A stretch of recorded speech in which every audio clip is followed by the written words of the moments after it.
Hi, everybody. Welcome to. Oh, god damn it! I fucked it up again. The Kiki Quickie with Maxi Chanel. And Ani Briaded. Yeah. Yes, girl. This is just a bullshit show where we bullshit about whatever we want to. Right. We're just gonna talk about it.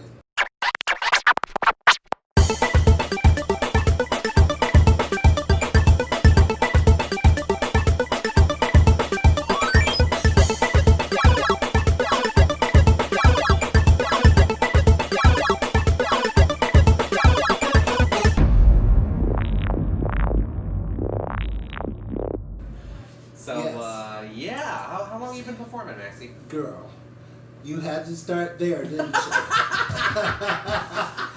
I have been performing for 31 years. I'm about to hit 7 myself. No, 8. 7? No, 8. All right. Yeah. 2013, October. And the amazing thing is, she teaches me stuff. I teach her stuff, you Yeah. know? I mean, there's that old adage that says, if you're comfortable in what you're doing, you should stop. Exactly. But yeah, so drag, it's a big topic. Okay, so for me, when I talk about drag, I have my 5 points of drag. Count on 5. Count them 5. We have hair, we have clothes, we have makeup, we have jewelry, and most importantly, if you're a showgirl, you have music. That's just about me doing drag.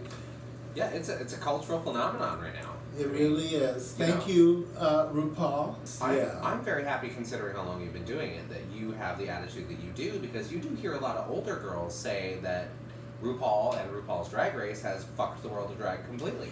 Well, the popularity of RuPaul's Drag Race definitely has elevated our financial game and has definitely elevated the art of female impersonation. You know, and it's also opened it up to all different kinds of drag. See, my kind of drag is what I like to call realism. I, on the other hand, am a comedic dumpster fire, which is exactly what I want to be. And honey, that's acceptable and celebrated. Yeah. You know? Which it might not have been in some circles. Oh, definitely if you started when I started, child, the girls would have drummed you out a long time ago. But Tick that scab. we have seen that there's room for everybody, as it should be. How are you gonna exclude that girl because you don't feel that you like what she does? That's completely wrong. Right. It's an art And form. it's an art form, and everyone's art is different. Like, you may not like Jackson Pollock, you may not like Warhol, you may like, Rembrandt, and all that kind of stuff. The classical. Yeah, and I love me the Warhol and the Pollock. Yes, there's room. And now we see that those are very widely accepted, and one day you will be accepted and lauded. Oh, I am, and I don't give a you know what my reaction usually to, whenever queens try to read me for my looks or my attitude or anything, I'm like, I'm not here for you, stupid. No.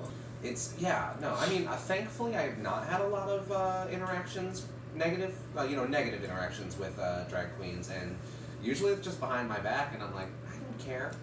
Are they here? No, then fuck them. Sometimes I wonder if they don't say it to my face because they don't want to smell my breath. Oh my God. Here she go with her mess. Well, I have a question for you. Yeah, go ahead. What inspired you to start doing drag? I was always inspired by drag. I loved to go to the drag shows. I loved it. But never thought, ever, that I would do drag. I would be super critical of the girls when I would watch them perform, and of course I would talk shit, where they couldn't hear it, where it wasn't worth being heard. But I would be talking to my friends, and why did she pick that? Look at them shoes. Why did she do that? Look at I love doing that. What's going on with her hair? And da da da. And one day, my friend Rory Warren, God bless you, Rory Warren, he leaned over. He said, "Well, if you got so much to say about the girls up there, why don't you try it and see how well you do?" And I was like, oh no, oh, be a drag queen? I could never do that. No. And look at you now. He dared me to get up there. He said, I'll buy you all the stuff you need. I'll get you your clothes for your outfits. I'll buy you makeup. Oh, I wish. Da. And if you do one show, I will take you on a shopping spree. So he said that, and that was all there was to it. And here we are 31 years later. Mine, I had a very negative view towards drag queens when I was younger. So did very I. Negative. Yeah. So when I turned 18, I had a coworker take me to Gigi's for the first time. Gigi's in Detroit. Mm-hmm. And I am a Miss Gigi's. I got basically fondled by one of the queens there. I don't actually remember who it was, so I can't say names. Okay. Even if I did, I wouldn't tell that story.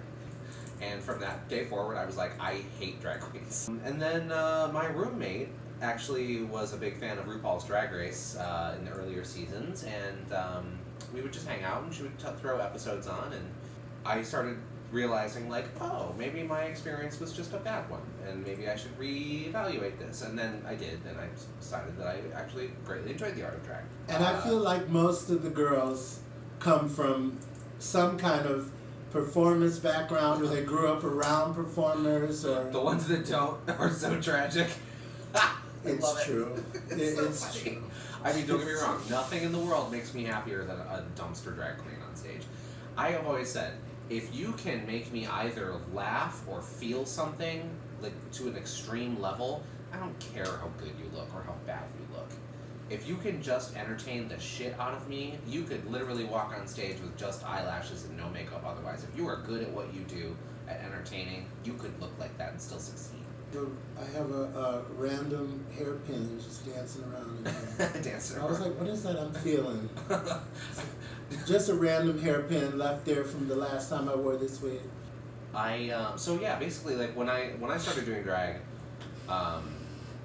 it started as just kind of fun, but then I actually went to a show with a bunch of the Drag Race girls, and it was hosted by Michelle Visage, and I had VIP tickets, so I got to meet her, and we talked for maybe like 10 minutes, and I just mentioned where I worked. I worked at a grocery store at the time, and she had mentioned also she was going to be back in town the week after that, Mm-hmm. for her daughter's athletics meet at Eastern Michigan University. And, well, a week later she came back, and she came into my store while I was working, and we started talking again, and she said, I really like your personality, and you got a cute little face and a nice little body. I mean, it's much more. That mug was built for makeup, honey. No, really. Have you ever seen me out She has canvas. I look like Humpty Dumpty. She has real estate, as she says. Yeah, I have good real estate for sure. Yes. But yeah, so she said, you got a cute little body and a cute little face. I will not forgive you if you don't pursue drag. And so I took it to heart, and I contacted my drag mother, Chanel Hunter, the next day and said, Michelle Visage says I should do this, and I think you should take me in. And she was like, okay. Yes. I mean, what better endorsement is there than Michelle Visage to get your career started? What do you do? What is your thought pattern before you do a show? So first, I have a catastrophic inner dialogue. Oh Lord! Help her, Jesus. There are a couple so you said there's the 5 points you like to hit. Yes. I don't know if I necessarily have like a specific list, but there are some things. And then those are the 5 points I hit. But then sometimes, like, the music decides the rest of it. Sometimes an outfit decides the rest of it. I say I do half and half. Okay. If I have a specific look I'm going for, like for this, I'm not going to do like a big dance number in this outfit and this hair. This is definitely more of like, I don't know, I do like Groove is in the Heart in this. Okay. You know what you're giving me right now? You're giving me super glamorous news anchor. Yes, very that. We were going to talk about drag, so I said, you know what, I need to at least put on some jewelry and some drag hair, I know. Very drag hair. And then you look at me and I'm just like, I look... Girl. I look good, but next to you, I don't look that good. Oh, shut up. Yes, my wig is too far forward, too, or too far back. Don't pull it too far forward. Yeah, no, just full coverage. That's even crazier. Thank you for tuning in, everybody. This was Kiki Quickie with Ani Briated. And Maxi Chanel. Tune in every Monday. We'll have a new episode for you.